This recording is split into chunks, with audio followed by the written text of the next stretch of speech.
أعوذ بالله من الشيطان الرجيم. بسم الله الرحمن الرحيم.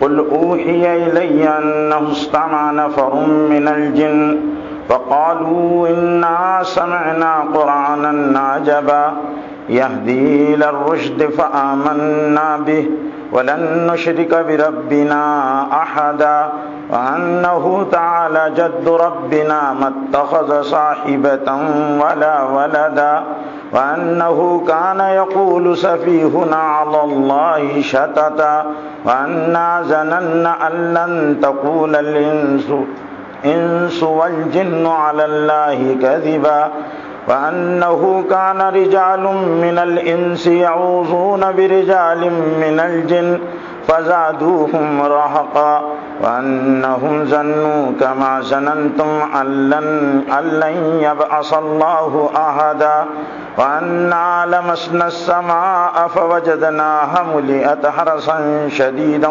وشهبا وأنا كنا نقعد منها مقاعد للسمع فمن يستمع الآن يجد له شهابا رصدا وأنا لا ندري أشر أريد بمن في الأرض أم أراد بهم ربهم رشدا وأنا منا الصالحون ومنا دون ذلك كنا طرائق قددا وأنا ظننا أن لن نعجز الله في الأرض ولن نعجزه هربا وأنا لما سمعنا الهدى آمنا به فمن يؤمن بربه فلا يخاف بخسا ولا رهقا وأنا المسلمون ومنا القاسطون فمن أسلم فأولئك تهروا رشدا.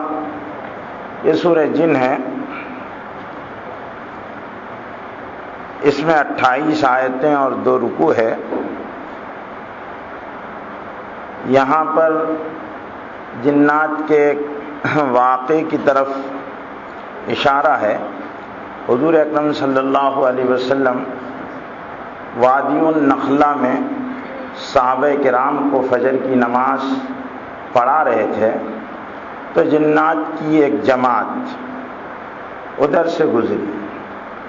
کیونکہ فجر کی نماز میں تلاوت جو ہوتی ہے بآواز بلند ہوتی ہے، تو جنات کی اس جماعت نے قرآن کو سنا. جب وہ اپنی قوم میں گئے تو انہوں نے قرآن کے سننے کا واقعہ اپنی قوم کو بیان کیا.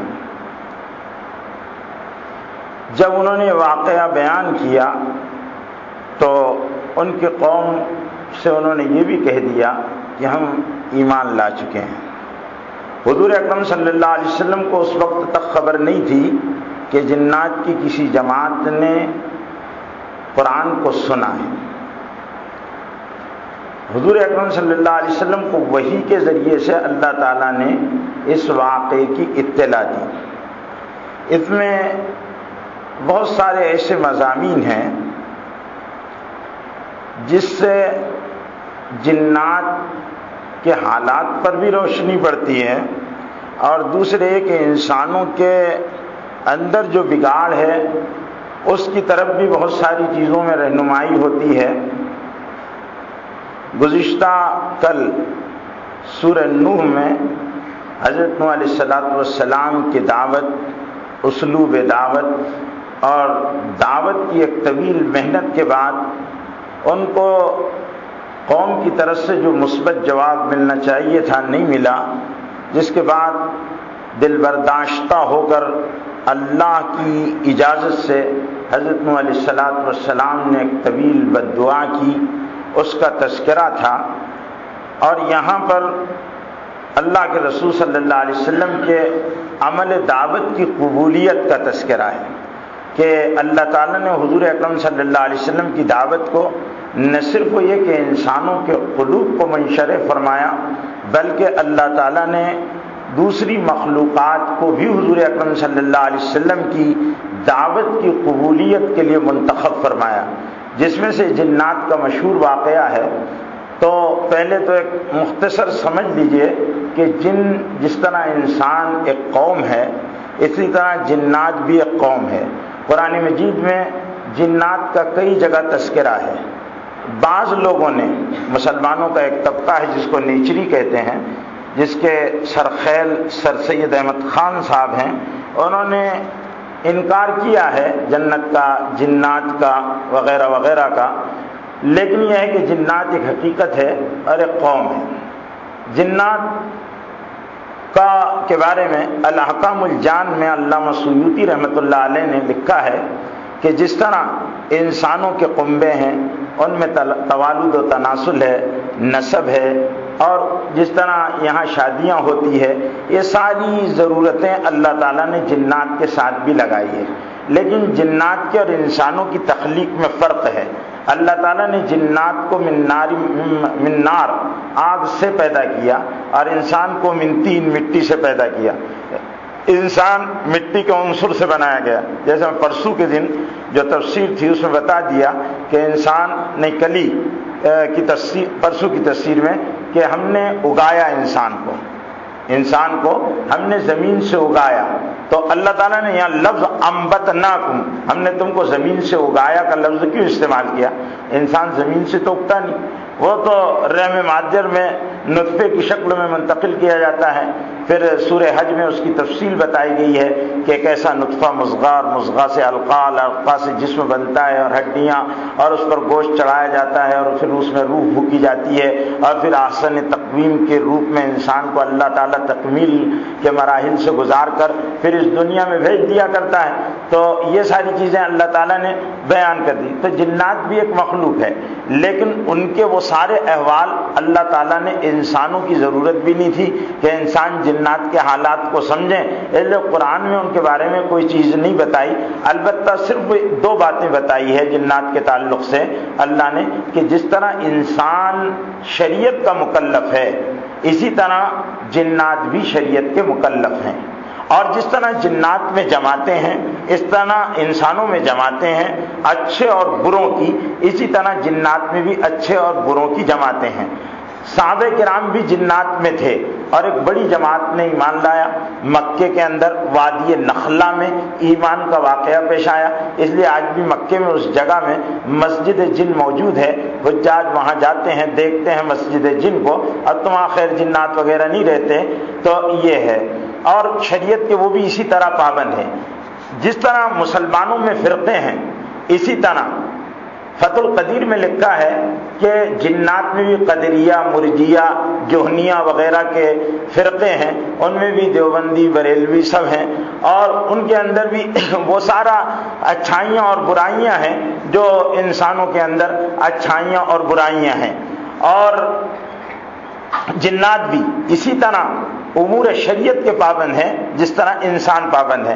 یہاں پر اسی طرف اشارہ ہے، قل اوحیا، اے محمد صلی اللہ علیہ وسلم آپ کہہ دیجئے میری طرف وحی کی گئی ہے، اوحیا الیہ، میری طرف وحی کی گئی ہے، یعنی اللہ نے وحی بھیجی ہے، انہ استمع نفر من الجن، کہ بڑے غور سے قرآن کو سنا۔ استماع کے معنی ہوتے ہیں غور کے ساتھ سننا، کان لگا کر سننا، دھیان کے ساتھ سننا۔ انہ استمع، نفر کہتے ہیں 3 سے 9 کی ٹکڑی کو نفر کہتے ہیں۔ 3 پر بھی اطلاق ہوتا ہے اور 9 پر بھی اطلاق ہوتا ہے، یا تو وہ 3 تھے یا 5 تھے یا 7 تھے یا 9 تھے۔ انہ استمع نفر من الجن، جنات کی ایک جماعت نے، فقالو، تو انہوں نے کہا، انا سمعنا قرآنا عجبا، ہم نے عجیب و غریب قرآن کو سنا ہے۔ انا سمعنا، بلا شبہ ہم نے سنا ہے، قرآن عجبا، عجیب قرآن کو۔ عجیب اس لیے کہا کہ قرآن کے میں جو توحید کے مضامین ہیں، اور جو قرآن میں احکام ہیں، اور جو ہدایت کی باتیں ہیں، اور جنت اور جہنم کے تذکرے ہیں، اور نافرمانوں پر عذاب ہے، وہ ساری باتیں انہوں نے سنی تو ان کے لیے وہ حیرت انگیز باتیں تھی، اس لیے انہوں نے اس کو عجب کہا، انا سمعنا قرآنا عجبا۔ اور چونکہ اس میں خود اللہ تعالیٰ نے کائنات کے تخلیقی نظام کو جو بیان کیا ہے، وہ خود ایک حیرت انگیز سلسلہ ہے جس کو اللہ نے بیان کیا ہے۔ اور کائنات کی تخلیق اور تکوینی نظام، جو اللہ کے 2 نظام ہیں، ایک تکوینی نظام ہے، ایک تشریعی نظام ہے۔ تشریعی نظام بھی اتنا ہی حیرت انگیز ہے جتنا تکوینی نظام ہے، اور تکوینی نظام بھی اتنا حیرت انگیز ہے جتنا تشریعی نظام ہے۔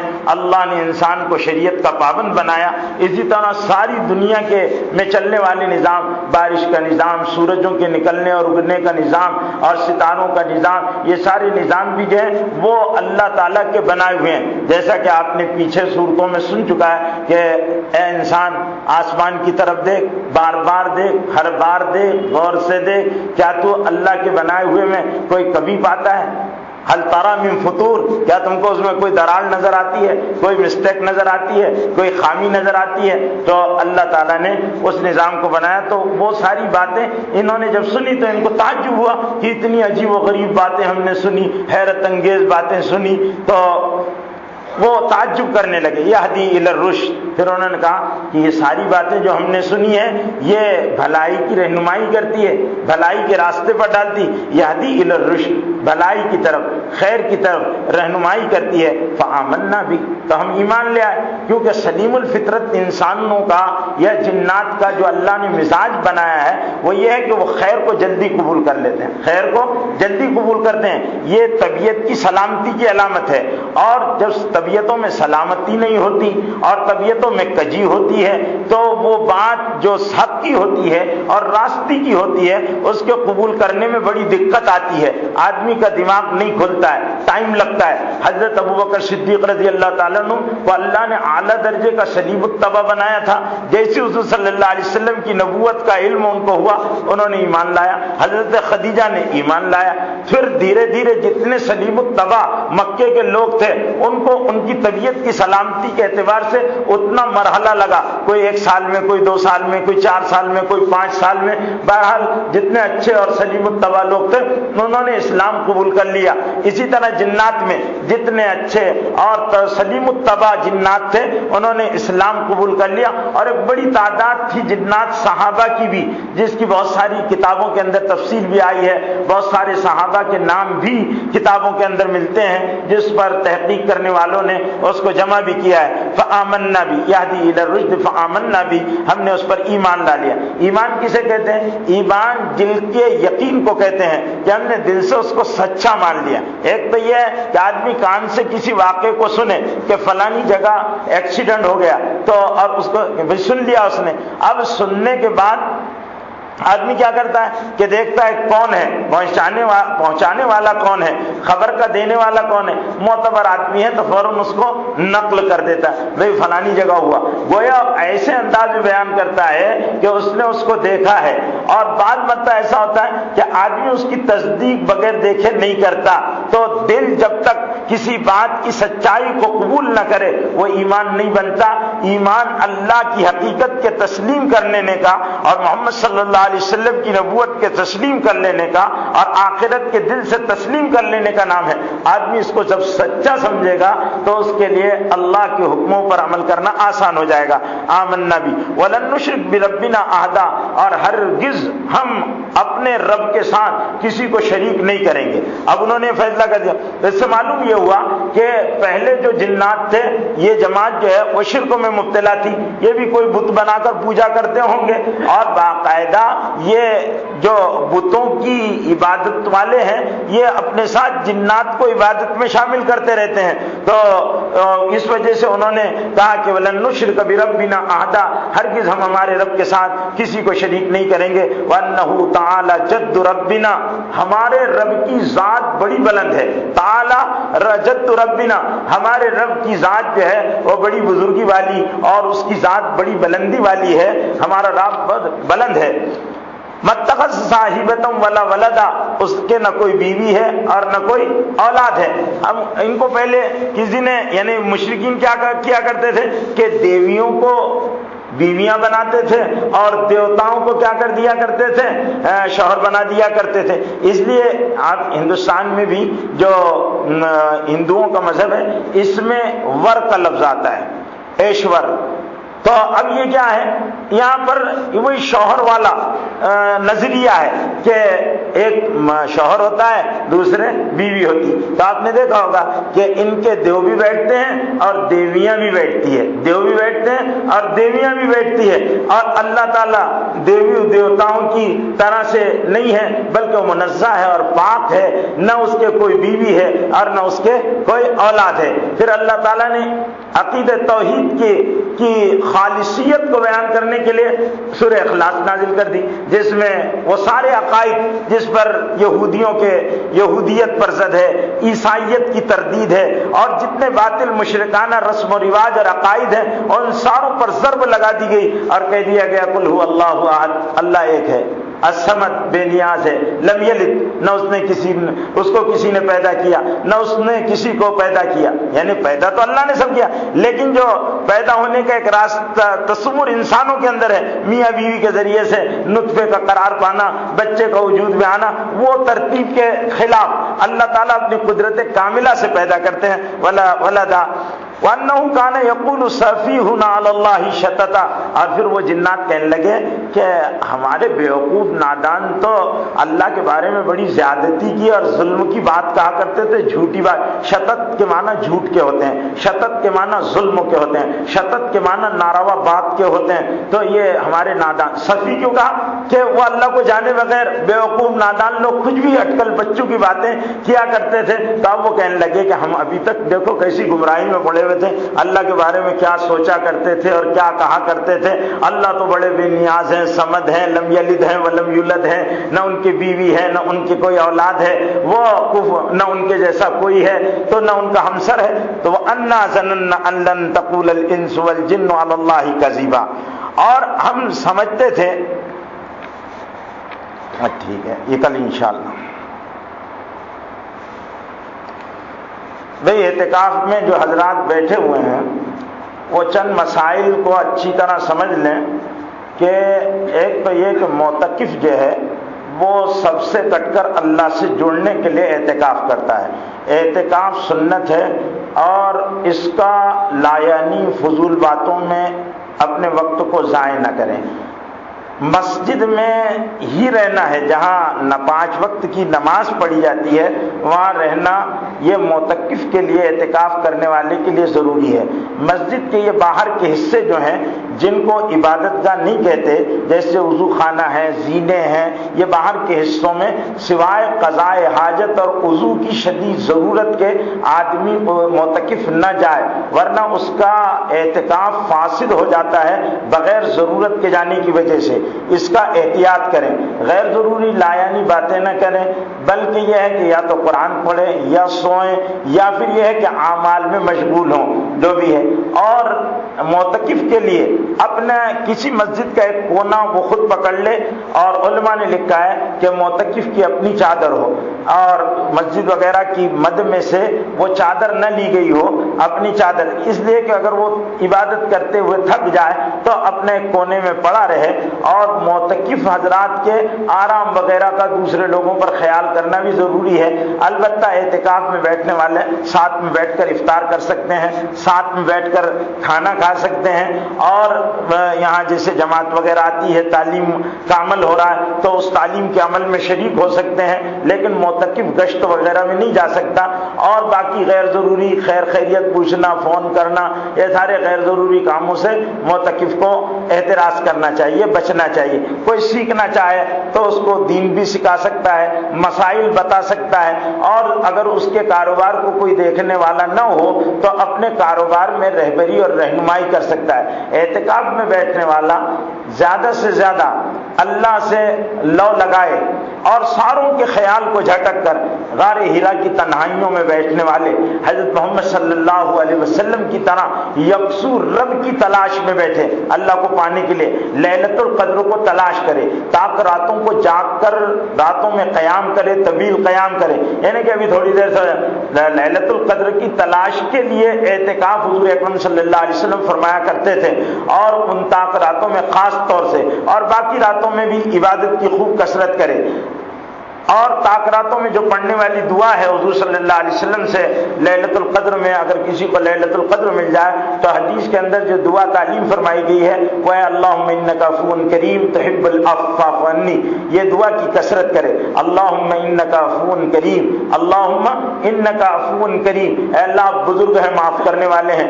اللہم انک عفو کریم تحب العفو، معافی کو پسند کرتے ہیں. فاعف عنی، مجھ کو معاف کر دیجئے، یہ دعا کرے.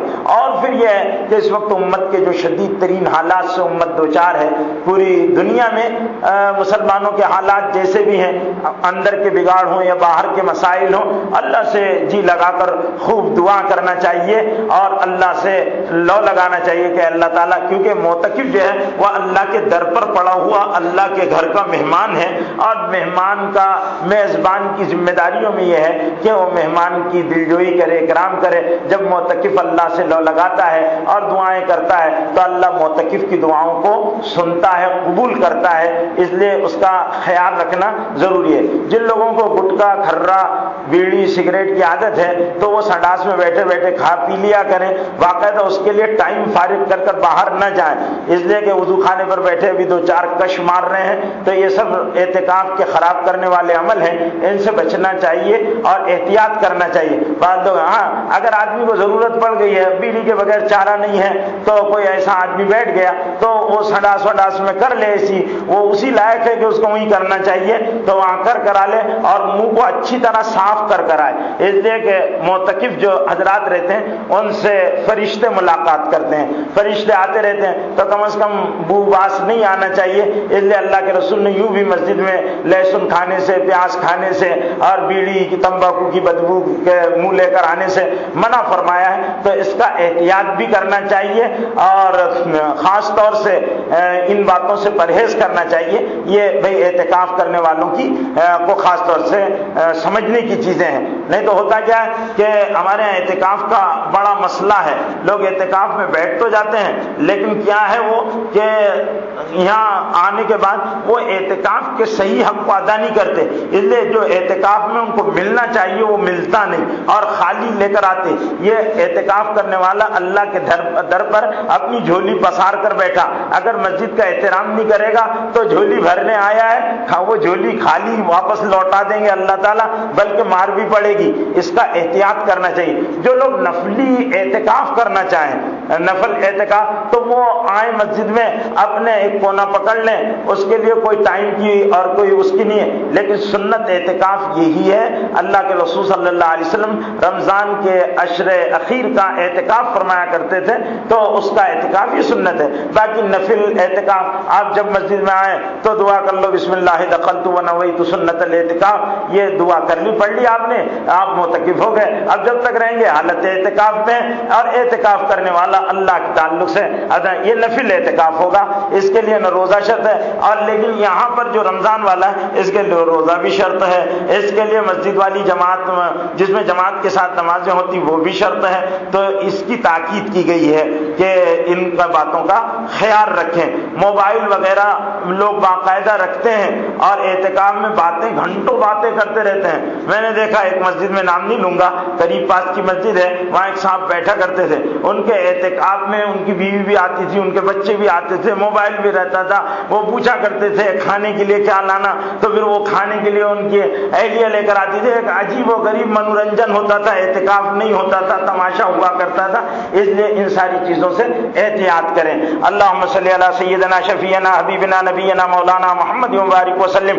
اللہم لک الحمد کلو ولک الشکر کلو علانیتہ وسرہ عز جارک وجل ثناؤک لا الہ غیرک. ربنا ظلمنا انفسنا وان لم تغفر لنا وترحمنا لنکونن من الخاسرین. اللہم ارنا الحق حقا وارزقنا اتباعہ وارنا الباطل باطلا وارزقنا اجتنابہ. اللہم حبب الینا الایمان وزینہ فی قلوبنا وکرہ الینا الکفر والفسوق والعصیان. اللہم اجعلنا من الراشدین. اللہم انک عفو کریم تحب العفو فاعف عنا یا کریم. اللہم احفظنا من کل بلاء الدنیا وعذاب الآخرہ. اللہم انا نعوذ بک من شر الفتن ما ظہر منها وما بطن. اللہم انک عفو کریم تحب العفو فاعف عنا یا کریم. ربنا تقبل منا انک انت السمیع العلیم وتب علینا انک انت التواب الرحیم. فصلی اللہ تعالی علی النبی الامی الکریم وعلی آلہ وصحبہ اجمعین. آمین برحمتک یا ارحم الراحمین.